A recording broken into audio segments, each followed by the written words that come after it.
et du coup ben la carte était vide. J'ai tout tenté, je me suis pris la tête pas possible, j'étais stressée et au bout d'un moment je me suis dit stop.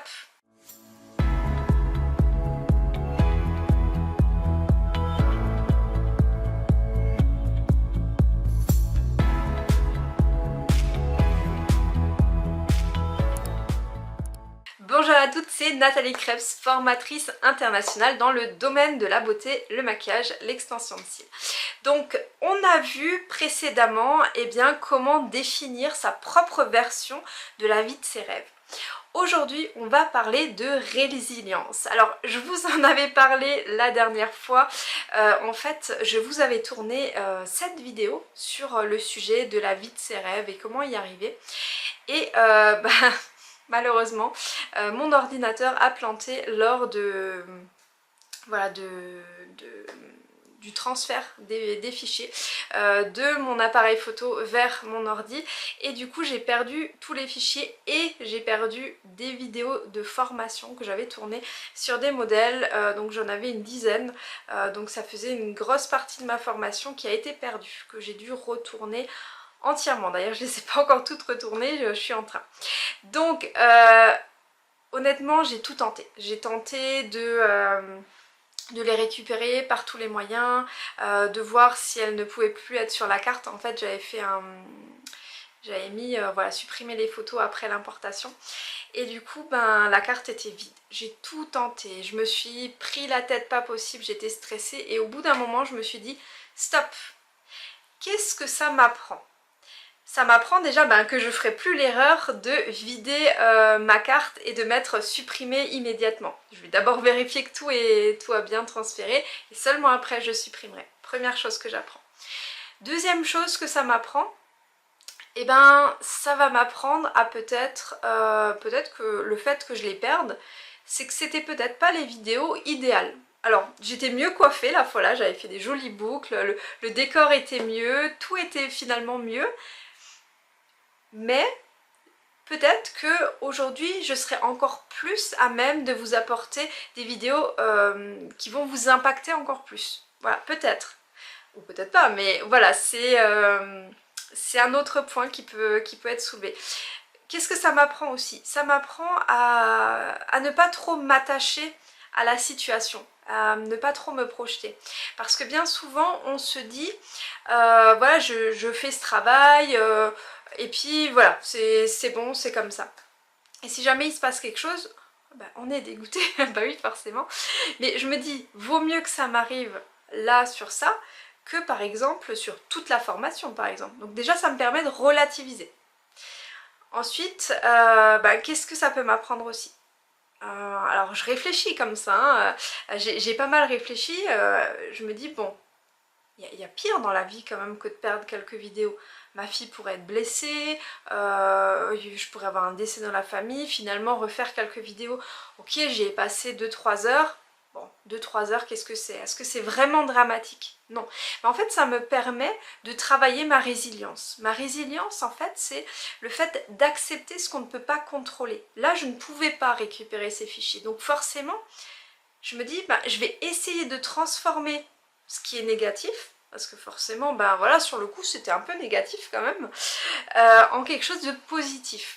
Et c'est un exercice. Et peut-être que c'est tombé à un moment où j'avais besoin de retravailler ma résilience. Je crois que régulièrement, il faut tout retravailler. Comme un maître d'arts martiaux va revenir aux bases régulièrement, de manière cyclique, pour ne pas se déconnecter finalement de ça. On ne peut jamais se dire expert de quelque chose et rester là. Il faut toujours revenir dans la place de celui qui apprend. Et je pense que la résilience, comme la gratitude, comme d'autres sentiments, d'autres éléments, c'est pareil. Donc peut-être que je devais travailler cette résilience. Donc ok, voilà, je suis en train de vous retourner ces vidéos et j'espère qu'elles pourront vous aider autant que les vidéos que j'avais faites précédemment. J'avais voulu faire une série de 10 vidéos, là maintenant je suis partie pour une série peut-être de 20 vidéos. Donc voilà, à travers 20 vidéos, peut-être que je vous aiderai plus qu'à travers 10 vidéos. Donc voilà, j'ai transformé le plomb en or.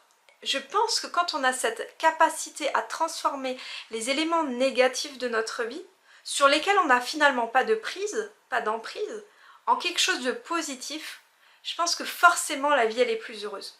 Forcément on se prend moins la tête parce que le temps qu'on va passer à se plaindre, à être négatif, à être râleur, à peut-être blâmer les autres, blâmer l'univers, blâmer Dieu, je sais pas en quoi vous croyez.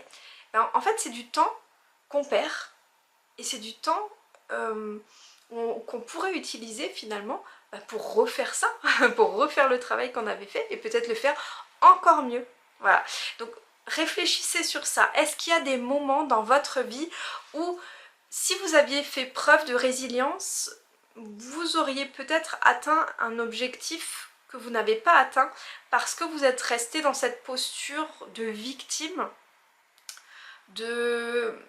voilà, de personne qui va aller plutôt se plaindre plutôt que d'aller concrétiser cet objectif qui vous tient à cœur. Voilà, donc l'objectif de la journée, petit exercice, ce sera de penser à ça, peut-être même de prendre une feuille et un stylo et de noter les situations dans lesquelles ça vous est arrivé et de vous dire, si jamais ça m'arrive à nouveau, qu'est-ce que ça m'apprend? Est-ce que, faire une petite introspection à ce moment-là, est-ce que si ça m'arrive maintenant, c'est pour une raison précise? Et soyez ouverts à ce qui arrive au niveau de cette pensée-là. N'essayez pas de trop contrôler la pensée, laissez venir les choses. Je pense que bien souvent on est trop dans le contrôle. On veut tout contrôler, on veut contrôler notre avenir, on veut contrôler les éléments qui vont se passer, on veut même contrôler notre partenaire, nos enfants, les réactions des inconnus, bref, on veut tout contrôler, alors que non, on devrait laisser venir à nous les éléments, avoir bien sûr un fil conducteur, se dire, voilà, j'ai des objectifs, mais si je dois passer par des éléments que je n'avais pas prévus pour arriver à cet objectif, c'est parfait. Il n'y a pas une seule route pour arriver là où je veux arriver. Et peut-être que moi, la route que j'avais imaginée, elle m'aurait fait prendre beaucoup de temps parce qu'elle était peut-être pas directe. Et peut-être que cet élément-là, qui à première vue me fait perdre du temps, et peut-être qu'en fait, il va me permettre d'aller plus vite vers mon objectif. Parce que je vais avoir une prise de conscience, parce que je vais faire les choses mieux, parce que... etc. En fait, je pense qu'il faut laisser venir les choses et les accepter avec beaucoup de bienveillance et beaucoup d'ouverture d'esprit. Voilà, réfléchissez à ça, notez sur un petit cahier toutes les fois où, avec un peu plus de résilience, vous auriez peut-être atteint votre objectif plus rapidement et peut-être les situations qui vous sont arrivées qui étaient désagréables mais qui vous ont permis de grandir. Voilà, je vous dis à très vite pour d'autres vidéos sur le sujet. On se retrouve pour le sujet de la bienveillance très rapidement.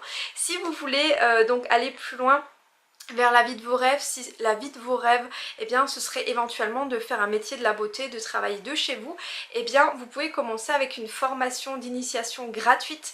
Vous retrouvez toutes mes formations offertes sous cette vidéo et la conférence Comment vivre de la vie de ses rêves. Voilà, vous retrouverez plein d'informations sur le métier de prothésiste ongulaire. Je vous dis à très bientôt pour la prochaine vidéo. Mettez-moi des petits pouces en l'air, mettez-moi des likes dans tous les sens et aussi partagez la vidéo si vous appréciez, si vous pensez qu'elle peut aider quelqu'un. On se retrouve très rapidement, n'oubliez pas de vous abonner, de cocher la petite cloche pour être averti des prochaines vidéos. À très vite.